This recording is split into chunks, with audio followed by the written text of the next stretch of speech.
누가복음 10장 1절에서 11절 말씀입니다. 이후에 주께서 달리 70인을 세우사 친히 가시려는 각동 각처로 둘씩 앞서 보내시며 이르시되 추수할 것은 많되 일꾼이 적으니 그러므로 추수하는 주인에게 청하여 추수할 일꾼을 보내어 주소서 하라. 갈지어다 내가 너희를 보냄이 어린 양을 이리 가운데로 보냄과 같도다. 전대나 주문이나 신을 가지지 말며 길에서 아무에게도 문안하지 말며 어느 집에 들어가든지 먼저 말하되 이 집이 평안할지어다 하라.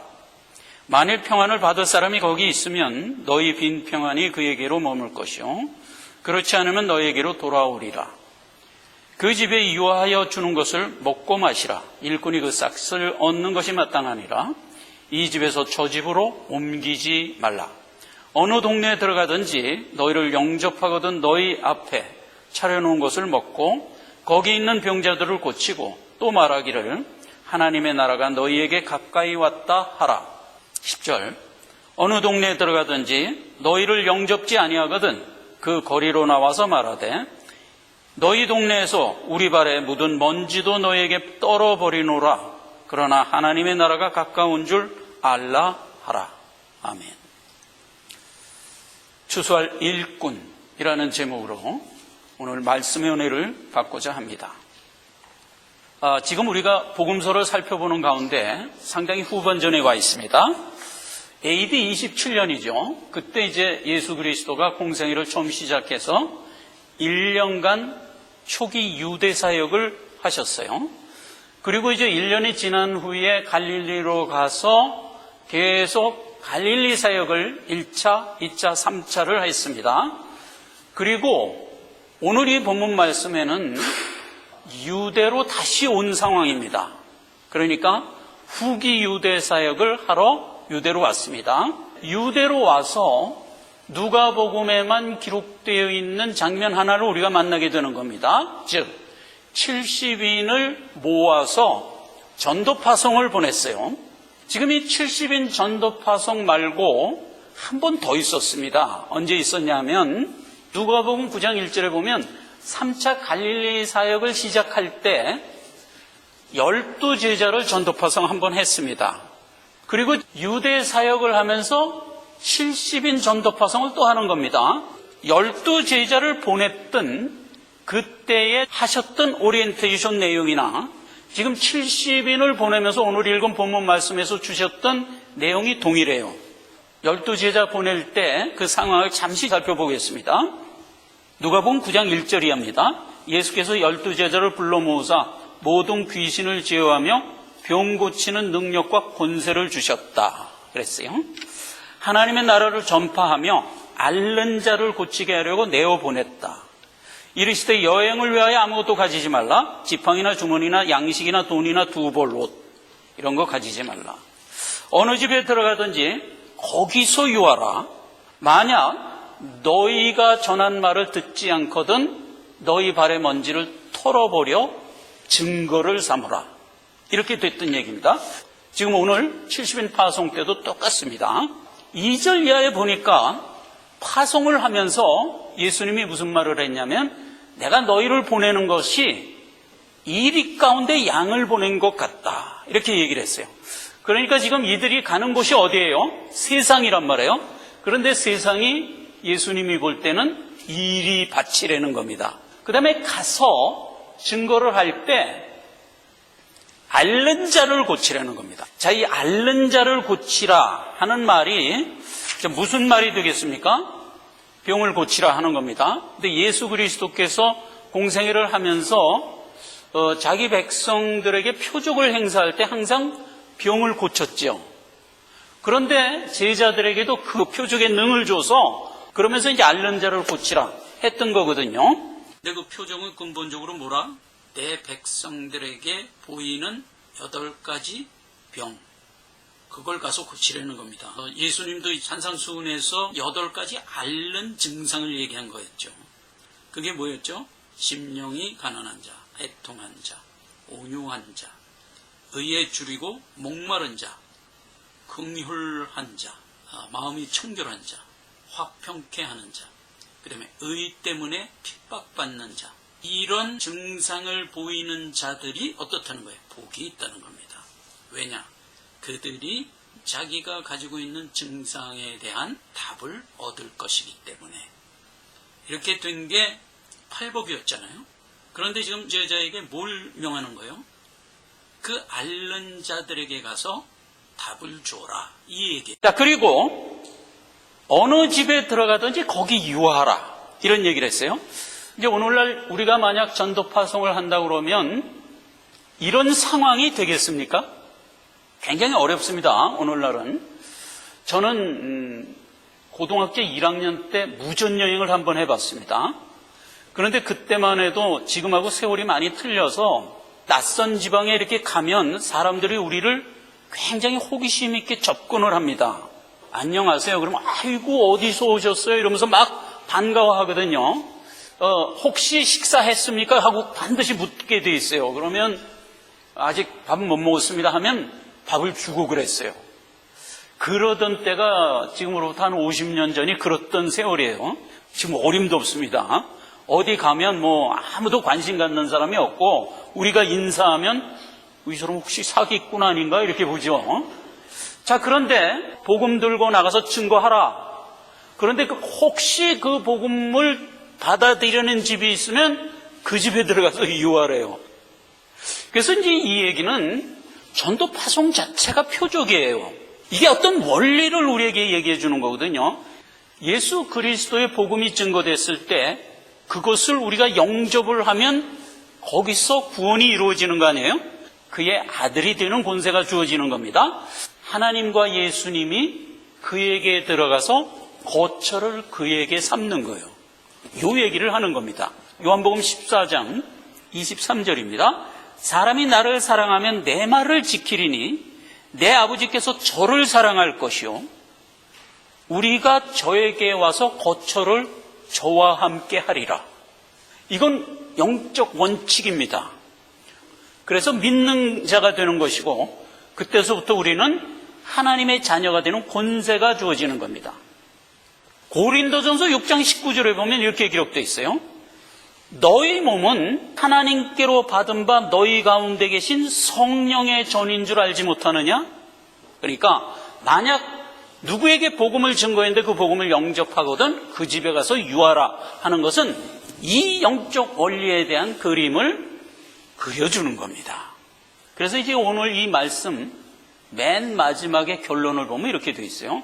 누가복음 10장 16절 너희 말을 듣는 자는 곧 내 말을 듣는 것이요 너희를 저버리는 자는 곧 나를 저버리는 것이요 나를 저버리는 자는 나 보내신 이를 저버리는 것이라. 그래서 복음이 증거됐을 때 영접하는 자와 저버리는 자로 구분이 되는 겁니다.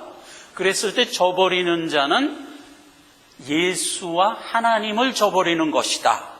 이렇게 되는 겁니다. 아주 간단한 얘기인데 하나는 생명으로 하나는 사망으로 갈리는 구별이 이루어지는 겁니다. 그래서 복음이 증거됐을 때 듣고 나오는 자가 하나의 증거고 거부하고 거절하는 자가 또 하나의 증거예요. 이것은 내 능으로 되는 게 아니라 하나님이 하시는 증거다 이 말이에요. 이 생명은 언약과 말씀으로만 쭉 주워오다가 예수 그리스도가 공생애를 시작하면서 말하자면 복음이라는 그릇에 담겨져서 우리에게 주게 된 겁니다. 그래서 때가 있는 겁니다. 로마서 3장에 그 분기점을 이렇게 기록하고 있습니다. 이제는 율법 외에 하나님의 한 의가 나타났으니 율법과 선지자들에게 그동안 언약과 말씀으로 주었던 것이라 이 말이에요. 그런데 그 복음이 하나님이 준 생명의 말씀이기 때문에 능력이 있어요. 로마서 1장 16절 이하에 보면 이렇게 기록되어 있습니다. 이 복음은 모든 믿는 자에게 구원을 주시는 하나님의 능력이 됨이라. 첫째는 유대인에게 또한 헬라인에게로다. 복음에는 하나님의 의가 나타나서 믿음으로 믿음에 이르게 한다. 이렇게 정의가 되어 있어요. 그러면 지금 전도파송을 한 70명, 먼저 12제자가 뭐를 가지고 나가서 전도를 했죠? 하나님이 나에게 주셨던 복음을 갖고 나서 막 던진 거거든요. 그러면 그 복음이 이런 능력이 있기 때문에 믿는 자를 믿게 하고 안 믿는 자를 거북게 하는 능이 있다는 겁니다. 그래서 이제 전도하는 자는 이 점을 알고 나가야 돼요. 내가 증거하는 말이 내 것이 아니라 하나님이 내게 준 걸 던진다. 하나님의 능을 던지고 다닌다. 이 개념이 있어야 돼요. 그래서 오늘 본문 말씀에 그 얘기를 하는 거예요. 너희가 갈 때 두 벌 옷이나 주머니나 전대나 지팡이나 돈이나 이런 거 갖고 가지 말라 하는 얘기가 그 소위예요. 근본적으로 전도라는 것은 하나님이 내게 준 복음을 그냥 가지고 나가서 던지는 것. 이게 전도라는 거예요. 그러니까 사실상 전도하는 자 입장에서는 아주 편안한 거예요. 애써 내가 무슨 말을 만들어서 유려하게 해서 주려고 하는 게 아니고 다만 하나님이 내게 주신 것, 예수 믿으세요. 예수가 우리를 위하여 십자가에 죽으심으로 우리 죄가 사해졌습니다. 그리고 부활함으로 생명 갖게 되었습니다. 이 예수를 믿으세요. 요거란 말이에요. 요게 복음이니까 그 복음을 증거하는 것으로 전도자는 사실 할 일을 다 한 거예요. 더 이상 우리가 애쓰고 힘써 땀 흘릴 필요가 없다 하는 얘기를 이렇게 강조한 겁니다. 그 강조를 어떤 식으로 했다? 주머니, 돈, 전대, 지팡이, 두 벌 신, 두 벌 옷 필요 없다 이거예요. 그냥 하나님께 받은 것 가지고 와서 던져라. 이렇게 된 거예요. 우리가 이제 복음을 들고 나가서 던지면 두 가지 증거가 나는데 하나는 아까 얘기했다시피 거절, 이게 하나 나타나고 또 하나는 영접, 이렇게 나타납니다. 사도행전 7장 53절 이하를 보면 이렇게 돼 있어요. 너희가 천사에 전한 율법을 받고도 지키지 아니하였도다. 너희 조상들은 선지자 중 누구를 핍박지 아니하였느냐. 의인이 오리라 예고한 자들을 저희가 죽였고 이제 너희는 그 의인을 잡아준 자요 살인한 자가 되나니. 이게 이제 베드로가 안 믿는 사람들에게 나가서 선포한 내용이에요. 포로 말해요. 오고는 수많은 세월 동안에 많은 선지자들이, 그때는 율법이었죠. 율법을 증거했다 이거예요. 그런데 그 율법을 너희들이 항상 거부하고 항상 핍박하고 그리고 그걸 들고 온 자들을 항상 죽였다 이거야. 너희들이. 그게 이스라엘 역사를 이렇게 쭉 보면은 전부 그 얘기잖아요. 사실은 이게 영적으로 세상의 얘기라고요. 이것이 너희가 하나님께로부터 구원받지 못했다는 것에 대한 움직일 수 없는 증거다. 이렇게 이제 얘기한 셈이에요. 그 다음에 사도행전 13장 48절에 이제 베드로가 나가서 막 복음을 증거했더니 이방인들을 듣고 기뻐하여 하나님의 말씀을 찬송하며 영생을 주시기로 작정된 자는 다 믿더라. 자, 그런데 이제 믿는 자는 믿기만 하는가? 아니요. 거기서 어떤 걸음을 걷는다. 복음이 이미 너희에게 이름에 너희가 듣고 참으로 하나님의 은혜를 깨달은 날부터 너희 중에서와 같이 또한 온 천하에서도 열매를 맺어 자라는도다. 영접하는 자는 그 복음을 듣고 믿을 뿐만 아니라 그 믿음을 갖고 행보함으로 열매를 맺힌다. 그래서 이제 두 증언이 있는 겁니다. 복음이 증거됐을 때 택함받지 못한 자가 한결같이 가지고 있는 성향이 뭐냐 하면 안 듣는 것뿐만이 아니라 분을 내요. 이게 참 이 특징이에요. 누가복음 4장에 보면 예수 그리스도가 첫 설교를 나사렛에 가서 했잖아요. 그 나사렛에 가서 했을 때 예수님의 설교를 듣고 안 믿는 자들이 분을 내갖고 예수를 그 동네가 형성된 낭떠러지까지 끌고 가서 죽이려 했어요. 근데 예수는 십자가에 못 박혀 죽어야 되기 때문에 거기서 죽을 수 없잖아요. 그래서 피하여 나오시니라. 회당에 있는 자들이 이것을 듣고 다 분이 가득하여. 안 믿는 거로 끝나는 게 아니에요. 항상 분을 낸다. 사도행전 5장 33절에는 베드로가 이제 옥에 갇혔었어요. 근데 성령이 초월적인 능력으로 베드로를 옥에서 끄집어 내왔어. 그건 이제 성경이 있는 얘기입니다. 간수의 눈 다 가리고 옥문이 촉촉촉 저절로 열려서 베드로가 걸어 나왔어요. 베드로는 이제 원래 복음 맡은 자니까 막 복음을 증거하고 당겼단 말이에요. 간수장이 그 아까 가둬놓은 사람 끌고 와라. 근데 가보니까 없거든. 없는데요? 찾아보니까 막 복음 증거하고 있거든. 그래서 이제 그 복음 증거하는 베드로를 또 잡아온 겁니다. 사도행전 5장 33절에 그 얘기예요. 저희들이 듣고 크게 노하여 사도들을 없이 하고자 할세. 그래서 사도들을 그때 아주 죽이려고 그랬는데 못 죽였어요. 왜? 베드로가 군중 틈에서 막 복음을 증거하고 있는데 군중들이 베드로의 말을 청종하는지라 베드로에게 해를 가하다간 돌 날라올 것 같아. 그래갖고 못했더라. 이렇게 성경에 기록되어 있어요. 복음이 증거하면 거부할 뿐만 아니라 분을 내게 되어 있어요. 그래서 이제 그 얘기를 디모데후서 3장 12절에는 이렇게 규정하고 있습니다. 무릇 그리스도 안에서 경건히 살고자 하는 자에게는 핍박을 받으리라. 현실적인 통계를 우리가 알죠? 어떻게 알아요? 사람이 살다가 생을 다하여 죽게 돼요. 대개 죽는 사람들 10명 중에 9명이 믿고 죽던가요? 안 믿고 죽던가요? 안 믿고 죽어요. 믿고 죽은 사람은 10명 죽으면 그 중에 1명 꼴이에요. 그럼 이게 현실적인 통계거든요. 그러니까 온 세상에는 지금 안 믿는 자 투성이란 말이에요.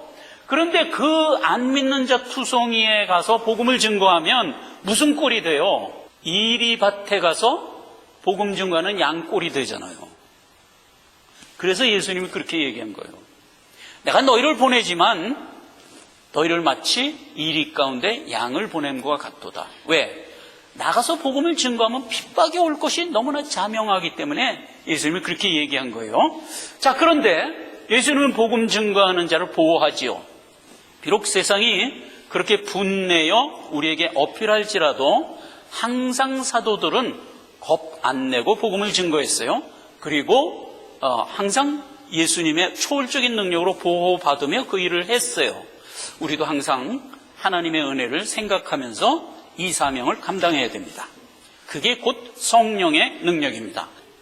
하나님은 영이시니 사람이 볼 수 없다 이렇게 돼 있어요. 그런데 하나님은 자기 자녀들에게 자기를 드러내시고자 해요. 방법이 뭐가 있을까? 사실은 방법이 없어요. 그렇기 때문에 하나님이 어떻게 했어요? 보이는 사람의 몸을 입고 이 땅에 오신 거예요. 그게 누구예요? 그게 예수님이다. 요한복음 1장 18절 본래 하나님을 본 사람이 없으되 아버지 품속에 있는 독생하신 하나님이 나타나셨느니라. 이게 누구예요? 그게 예수님이란 말이에요. 예수님이 하나님으로서 사람의 몸을 입고 이 땅에 오신 거라고요. 그래서 이제 우리가 비로소 하나님을 볼 수 있게 된 거예요. 예수님이 이 땅에 오셔서 뭘 했어요? 하나님의 뜻을 우리에게 다 전했죠. 너희는 죄인인데 죄를 씻을 수 있는 방법은 없다. 어떻게 하면 죄를 씻냐? 내가 너희 죄를 대신하여 십자가에서 죽음으로써 그 죄를 씻어주겠다. 그리고 그 일을 했어요. 하고 부활하여 승천하여 감으로써 생명을 주고 떠나가 버렸어요. 그래서 예수님이 와서 우리에게 이 일을 다 해서 눈으로 본 바요 손으로 만진 바요 주목하여 들은 바라. 다시 승천하여 하늘로 올라갔어요. 그러니까 이제 또 우리는 하나님을 볼 수 없게 된 거예요. 그래서 하나님이 무슨 방법을 우리에게 배설했냐? 내가 가면 성령을 너에게 보내리라. 내가 지금 아버지께로 가는데 너희는 근심하지 마라. 내가 가야 너희에게 유익이라. 내가 가야 보혜사가 뒤따라 너희에게 오느니라. 그렇게 해서 이제 예수님이 부활승천하고 나면 반드시 성령이 오도록 되어 있어요. 이건 우리가 뭐 요구했다든가 우리가 노력을 했다든가 해서 오는 게 아니라 하나님이 그렇게 정한 거라고요. 그러면 성령이 와서 무슨 일을 하나? 자, 요한복음 15장 26절입니다. 진리의 성령이 오실 때 그가 나를 증거하실 것이요 그가 내 것을 가지고 너희에게 알리리라.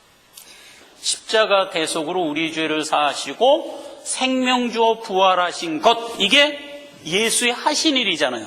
그걸 누가 우리에게 증거한다?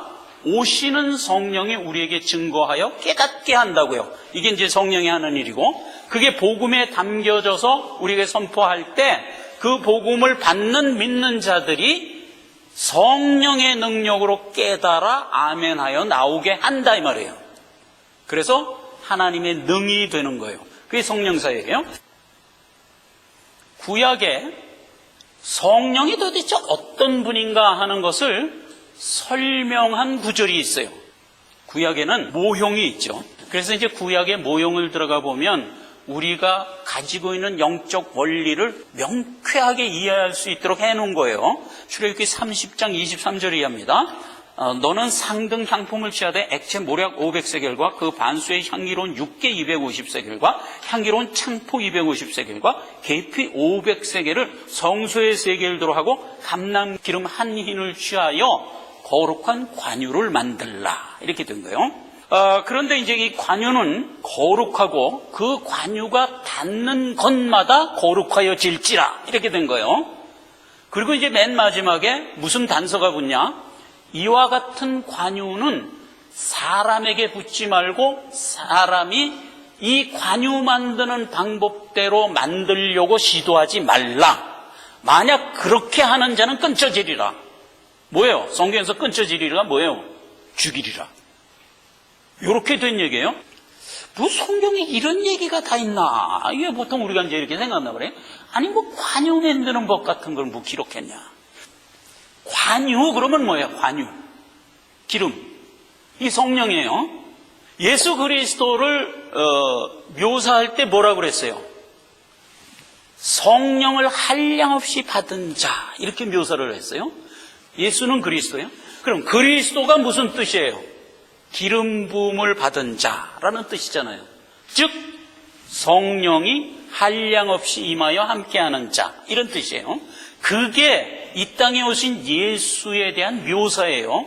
그런데 예수에 대한 묘사일 뿐만 아니라 구원받은 우리에 대한 묘사이기도 해요. 우리가 누구예요? 복음을 받음으로써 어떻게 됐어요?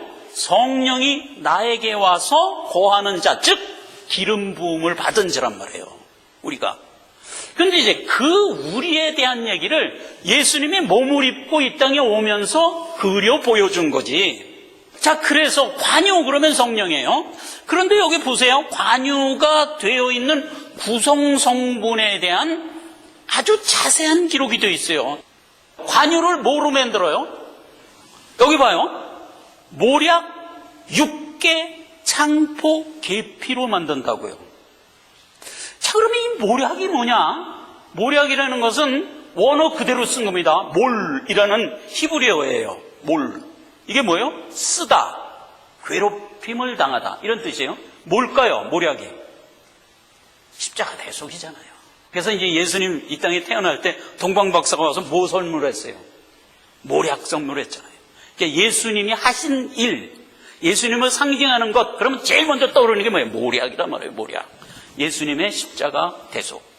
자, 그 다음에 계피. 계피는 키네몬이라는 이제 원어인데, 키네몬은 뭐 우리가 시네몬 그래갖고 알고 있는 거니? 그게 뭐예요? 겸손하다, 머리 숙여 절하다, 이런 뜻을 가지고 있는 단어예요. 그 벌써 뭐예요? 나는 온유하고 겸손하니, 누구 얘기하는 거예요? 지금 예수님 성품 얘기하는 거예요. 또 하나, 창포. 창포는 이 원어의 카네인데 이게 영어에는 리드 그래갖고 갈대입니다. 갈대. 그러면 이 갈대는 성경에서 뭐 하는 데 쓰는 거죠? 청량. 뭐 재는 데 쓰잖아요. 지금은 뭐 자가 있어서 재지만 옛날엔 다 갈대로 쟀어요. 에스겔서 40장에서 48장에 가보면 전부 갈대로 청량하는 거야. 갈대로. 12,000 스타디온이다 하는 게 전부 청량이에요. 근데 그 청량이 예수님이 오셔서 세상에 대하여 베푸시는 은혜를 프로브하는 모습이라고요. 그러니까 예수 그리스도가 이 땅에 와서 내가 내게 준 생명을 받는 자와 받지 않는 자를 청량하는 거예요. 이 청량하는 장면이 신약에 한 번, 구약에 한 번 있는 거 제가 소개합니다. 바벨론 왕국이 70년 만에 망하죠. 근데 바벨론을 창시한 느부갓네살은 복음을 증거하는 일에 쓰임받은 자예요. 그렇게 해서 쭉 살다가 느부갓네살 왕의 손자인 벨사살이죠. 벨사살이라는 왕이 바벨론을 접수했을 때는 하나님의 은혜와 기사와 이적을 거부했어요. 거부하니까 하나님이 그를 죽였어요. 그때 죽일 때 무슨 계시로 죽이죠? 메네메네 되길 우바르신 이라는 글씨가 벽에 가서 탁 손가락이 와서 썼죠. 저게 무슨 말이냐 그랬을 때 다니엘이 와서 해석해 주잖아요. 대겔이 뭐예요? 대겔이 청량하여 부족함이라 이런 뜻이라고요. 그래서 부족하면 어떻게 되는 거예요? 죽는 거예요. 그러니까 하나님이 우리에게 베풀어 주신 은혜 안에 온전히 거하지 않는 자는 다 사망이에요. 이것도 우리가 거꾸로 생각하면 안 돼요. 은혜 안에 오지 않으면 사망이 아니라 원래 사망인데 그 중에서 우리를 생명 주어 살린 거지. 그래서 생명 주어 살린 그 반열로 들어오지 않는 자는 원래대로 죽는 거죠. 그게 청량하면 죽을 수밖에 없게 청량이 되는 거예요. 신약에 오면 헤롯 왕 아그리파 1세가 그 백성들을 다스리면서 영광을 지가 막 받아먹었어요. 그랬더니 하나님이 흉을 먹여서 죽여버렸어요. 그게 대겔이에요. 모자란다 싶으면 죽이는 거예요. 물론 하나님은 이 일을 재림할 때 한꺼번에 하실 거예요. 그런데 구속 역사 중에 간간히 한번 우리에게 이러한 사례를 보여주죠. 지금은 은혜 받을 만한 때요. 지금은 구원의 날이기 때문에 하나님이 간과하고 이끌어 가요. 계속 복음을 주면서 가요. 내 말을 안 듣는다 할지라도 처벌하지 않고 끌고 가요. 지금은 그런 때예요. 그러나 하나님은 그러한 가운데 원래 하나님이 처결하고자 하는 대계를 간간히 보여주죠. 그걸 알리는 거예요. 자, 그 다음에 육계입니다. 육계는 여러분 식초 중에서 최고급 식초 그러면 뭐 나와요? 이게 발사매 식초입니다. 이 원어의 발사매예요. 그런데 이 발사매가 뭐냐? 향기라는 뜻이에요. 그러니까 근본적으로 이 관유는 뭐가 난다는 거예요? 향기가 난다는 거예요. 그런데 성경에서 향기 그러면 뭐죠? 그리스도의 향기잖아요. 그리스도의 향기예요. 자, 그 부분 한번 읽어볼까요? 우리는 구원 얻는 자들에게나 망하는 자들에게나 하나님 앞에서 그리스도의 향기니 이 사람에게는 사망으로 쫓아 사망에 이르는 냄새요 저 사람에게는 생명으로 쫓아 생명에 이르는 냄새라. 누가 이것을 감당하리요? 이거 누구에 대한 얘기예요? 우리에 대한 얘기예요. 그러면 우리가 그리스도의 향기래. 왜 향기일까? 내 안에 누가 지금 거처하고 있어요? 하나님과 예수님과 성령이 거처하고 있어요. 그럼 그리스도는 그 자체가 향기라고 그랬죠. 그러니까 그리스도의 향기가 우리 안에 가지고 있는 믿음에서 풍겨져 나오는 거예요. 그러니까 우리는 그리스도의 향기인 거예요. 자, 그런데 우리가 가지고 있는 이 믿음은 두 종류의 사람에게 각각 향기로 나타나는데 믿는 자에게는 생명의 향기로, 안 믿는 자에게는 사망의 향기로 나오는 거예요. 같은 향기인데 불신자에게는 사망의 향기가 되는 거예요. 그리고 성도에게는 생명의 향기가 되는 거예요. 자, 이거는 기묘지요. 누구에게 생명의 향기가 되면 누구에게나 생명의 향기가 돼야 되잖아. 그런데 이 그리스도의 향기는 기묘라고. 성도에게만 생명의 향기가 되고 안 믿는 자에게는 사망의 향기가 되는 거예요. 그래서 그리스도의 하실 일 중에 하나예요. 사망에서 생명으로 이끌어내오는 일을 해요. 그렇게 해서 거룩하게 돼요. 거룩이 뭘까? 그러니까 산자와 죽은 자를 구별하는 거란 말이에요. 그 일을 지금 성령이 하는 겁니다. 자, 그래서 성령 그러면 거룩이에요. 그 이름이. 산자와 죽은 자를 구분하는 일을 한다. 그가 오면, 성령이 오면 세상에 대하여 세 가지를 책망하겠대요.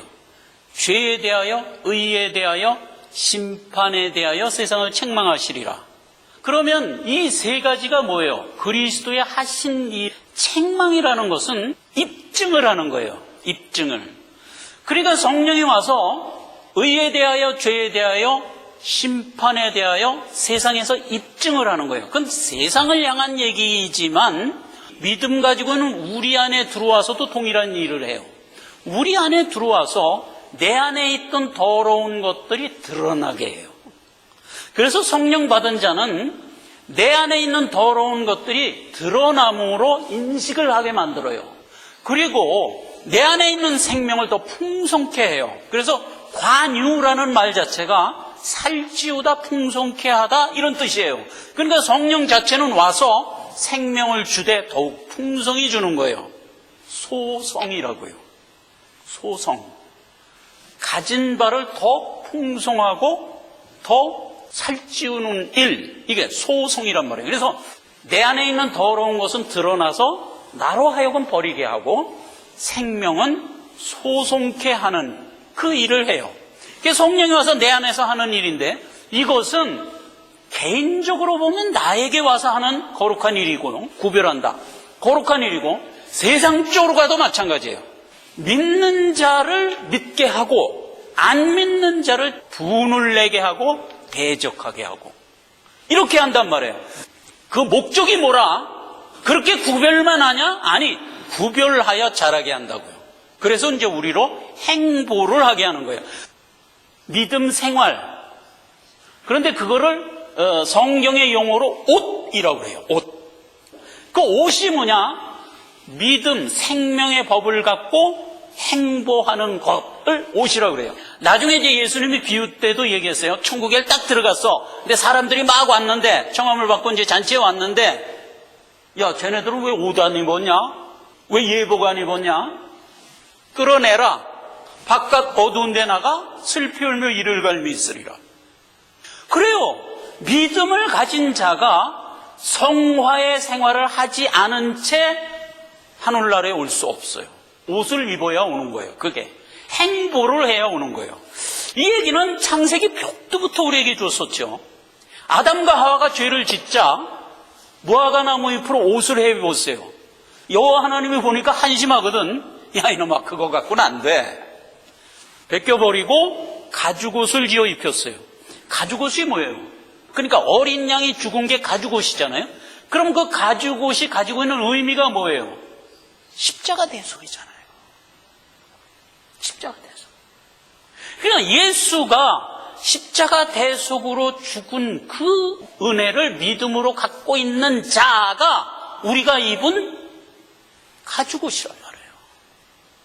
그러니까 모든 믿는 자는 의의 옷을 입었죠. 의의 옷을. 이사야서 61장 10절에 아주 자세히 기록을 했어요.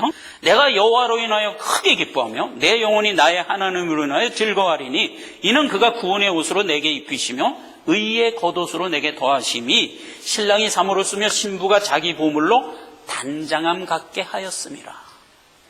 옷 자체가 뭐라? 행보다 이거예요. 행보. 자, 그런데 안 믿는 자는 무슨 옷을 입고 있을까? 안 믿는 자도 옷을 입었어요. 근데 그거는 하나님과 상관없는 옷을 입었는데, 그 참 이사야서 59장에 보면 너무나 해학적으로 유머러스하게 표현을 했어요. 이렇게 표현했어요. 그 짠 것으로는 옷을 입을 수가 없을 것이요, 그 행위로는 자기를 가리울 수 없을 것이며, 그 행위는 죄악의 행위라 그 손에는 강포한 행습만 있다. 이게 뭐예요? 이 잘못된 옷을 입고 있는 자의 행동은 강포만 있다는 거예요. 강포만. 그러니까 죄만 있다는 거예요. 그런데 이게 무슨 옷이라? 거미줄로 짠 천으로 된 옷이에요. 이건 있을 수 없죠. 거미줄로 무슨 천이 되겠어요. 그런데 그렇게 해서 천을 만들어 갖고 옷을 해 입었다. 그게 안 믿는 자들이 입고 있는 옷이에요. 안 믿는 불신자들이 살아가는 삶의 그 행보를 어디에 근간을 두고 살아가나요? 여러 가지 세상 지식과 이데올로기와 이론을 갖고 살아가는데 대표적으로 알고 있는 게 인본주의 사상이죠. 그러니까 사람이 노력하고 애쓰면 자기가 자기를 완성하여 거룩하게 할 수 있다라고 생각하는 사조, 이게 인본주의라고요. 그런데 그 사조로 살아가는 자들이 거미줄로 짠 옷을 입고 있는 자와 방불하다 이거예요. 그런 이론 갖고 살아가면 삶이 헛된 거다 이거예요. 결국 생명으로 잊지를 못한다. 그래서 우리가 입을 옷은 반드시 예수 그리스도의 대속의 은혜로 된 복음의 옷을 입어야 돼요. 이 옷이 아닌 다른 여러 가지 이론을 가지고 많지요. 철학, 인본주의 사고, 자유주의 사고, 이런 여러 가지 이론을 갖고 인생을 살아가는 그 삶은 그 삶 자체가 헛거라 말이에요. 왜 헛거예요? 세상에서는 유료하고 세상에 성공할 수 있어요. 그런데 왜 헛거예요? 생명으로 연결되지 못하기 때문에. 그 삶으로 끝이단 말이에요. 사람이 한 번 죽으면 그 후에 심판이 있는 걸 모르고 사는 거예요. 그래서 멸망으로 이어질 수밖에 없다. 자, 그래서 성령 사역은 우리를 거룩하게 하고 우리로 행보하게 한다. 이게 성령 사역입니다. 70인 12사도가 하나님이 준 복음의 말씀을 들고 세상에 나가서 막 증거를 했어요. 사실 뭐 증거라고 할 것도 없어. 그냥 막 던진 거지. 던지고 다니니까 그 말을 받은 자들 중에서 믿는 자가 나왔어요. 근데 대부분의 사람들은 그 말을 듣고 거부하고 대적했어요. 이 두 가지 현상이 일어나요. 자, 그러면 이 복음이 증거됐을 때 이 두 가지 현상이 일어나는 것은 누가 하는 일이에요? 하나님이 하는 일이란 말이에요. 하나님이, 내가 하는 게 아니고. 그러니까 자, 생각해 보세요. 복음 증거하는 자가 나가서 막 증거했더니 아무도 그 복음을 듣는 자가 없어. 그러면 우리가 어떤 마음을 갖게 되나요? 실망하죠. 낙심이 되죠. 여기 말씀대로 한다면 낙심하지 말고 기뻐하라 말이에요. 낙심하지 말고 기뻐하라 말이에요. 왜지요? 어떤 자가 내가 증거한 복음의 말씀을 받고도 거부했다면 뭐에 대한 증거예요? 하나님이 구별하였다는 것의 증거이기도 하지만 나한테는 그게 무슨 증거예요? 이리 가운데 양을 보낸과 같도다 할 때 예수님이 준 말이 뭐냐? 너를 핍박받는 자로 합당히 여겨 보내노라요. 그래서 기뻐하라는 거예요. 그게 베드로가 기뻐한 일이잖아요. 핍박받는 일에 합당한 자로 여김을 기뻐하면서 돌아가니라. 그게 베드로가 한 말이고 우리가 할 말이란 말이에요. 누가 만약 믿고 나오더라 그러면 또 기뻐하는 겁니다. 저를 나의 동료와 형제로 하나님이 세웠구나. 뭐 얼마나 기쁠 일이에요. 그래서 기뻐하는 겁니다. 그래서 복음 증거하는 자는 나가서 증거를 하면 이래도 기쁘고 저래도 기쁜 겁니다. 우리가 복음 증거를 했더니 아무도 안 믿더라. 요즘 세대가 이래요. 옛날엔 그래도 복음 증거하면 많이 믿고들 나왔어요. 50년 전만 해도 그랬어요. 근데 요즘엔 안 나와. 그럼 그런 일을 당할 때마다 낙심하고 실망하지 말고 기뻐하란 말이에요. 그건 증거예요. 하나님이 하시는 증거예요. 근데 현실적으로 안 믿는 자가 더 많기 때문에 이 기쁨보다는 이 기쁨이 더 많지. 근데 실망하지는 마라. 이게 70인을 파송하면서 주신 하나님의 의도다. 자, 여러분, 우리는 복음만 들고 나가서 선포를 해야 됩니다. 인위적으로 하면 안 됩니다. 아까 관유 만드는 방법에서 뭐라고 그랬어요? 이 만드는 방법대로 너희는 만들지 말라 그랬잖아요. 만약 만들면 끊쳐지리라 그랬잖아요. 성령의 사역은 하나님 스스로 하시는 거예요. 뭐를 증거하는 거예요? 모략, 창포, 육계, 계피, 이거 증거하는 거잖아요. 즉 예수를 증거하는 거잖아요. 그걸 성령이 와서 증거하는데 그 증거는 성령이 하고 하나님이 하는 거예요. 내가 하는 게 아니에요. 그런데 성령 사역을 한번 보세요. 여러분 텔레비 켜보면 많이 성령 사역이 나와요. 뭐예요? 어떤 방법을 만들어낸다고요. 엑스타시를 방법을 만들어내는 거예요. 보혈을 먹어라, 보혈을 먹어라, 2시간을 외쳐라. 그러면 성령이 온대. 이런 게 같잖아요. 그 다음에 무슨 영매자를 쫓아다니는 거예요. 그래서 막 영매자를 쫓아다니면 성령을 받을 수 있다. 이게 전부 가짜란 말이에요. 성령이라는 것은 하나님이 하시는 고유 능력이고 고유 사역이에요. 인간이 어떤 방법과 전략과 노력으로 만들어질 수 없는 거예요. 만약 그렇게 만들었다면 그건 가짜고 하나님은 성경에 분명히 뭐라고 그랬어요? 끊쳐지리라. 편안하게 마음을 먹고 다만 하나님이 주신 것 나가서 증거하는 자가 되자. 그 자세에 대해 성경 말씀 읽고 이 시간을 끝내겠습니다. 베드로전서 4장 11절입니다. 우리가 복음 들고 나가서 증거할 때 이 마음을 갖고 이 자세를 갖고 하려는 겁니다. 만일 누가 말하려면 하나님의 말씀하는 것 같이 하고 누가 봉사하려면 하나님의 공급하는 힘으로 하는 것 같이 하라. 이는 범사에 예수 그리스도로 말미암아 하나님께 영광을 받으시게 하려 함이라. 아멘. 기도하겠습니다. 아버지 하나님 은혜를 감사합니다. 복음을 주어 세상에 나가 선포하며 살아가라고 명하고 있습니다. 하나님이 내게 주신 것 가지고 나가서 던지라는 말씀이었습니다. 우리는 다만 이 일을 함으로써 두 가지 증거가 일어나는 것을 압니다. 이 일은 하나님이 하신 일이요, 하나님이 영광 받으실 일인 것을 압니다. 귀한 사명을 우리가 받았사오니 다만 복음만 가지고 나가 증거할 수 있는 우리가 되게 하옵소서. 예수님의 이름으로 기도했습니다. 아멘.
그